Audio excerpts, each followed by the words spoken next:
മല്ലപ്പുഴശ്ശേരി പള്ളിയോടത്തിൻ്റെ ഈ വർഷത്തെ ക്യാപ്റ്റനായ ശ്രീ രാജേഷ് കുമാറാണ്. ഇദ്ദേഹത്തോട് ഈ വർഷത്തെ വള്ളംകളിയെപ്പറ്റി ചോദിക്കാം. പറഞ്ഞു ഈ വർഷത്തെ വള്ളംകളിയെപ്പറ്റി എന്തെങ്കിലുമൊക്കെ പറയൂ. വള്ളംകളിയെക്കുറിച്ച് പറയുകയാണെങ്കിൽ കഴിഞ്ഞാണ് നമ്മൾ നല്ല രീതിക്ക് കളിച്ചു, നന്നായിട്ട് ഹാർഡ് വർക്ക് ചെയ്ത് സെക്കൻഡ് സ്ഥാനം നമുക്ക് കിട്ടിയിട്ടുണ്ടായിരുന്നു. അത് പക്ഷേ നമുക്ക് 3ാം സ്ഥാനത്താണ് നമുക്ക് തന്നത്.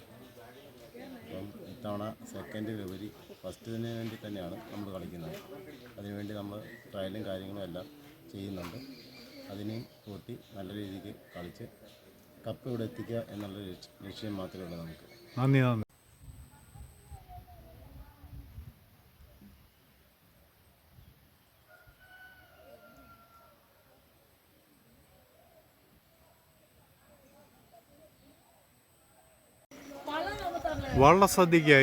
ഇന്നത്തെ വള്ളസദ്യക്കായി മേലുകര പള്ളിയോടം ഇതാ കടന്നു വരികയാണ്.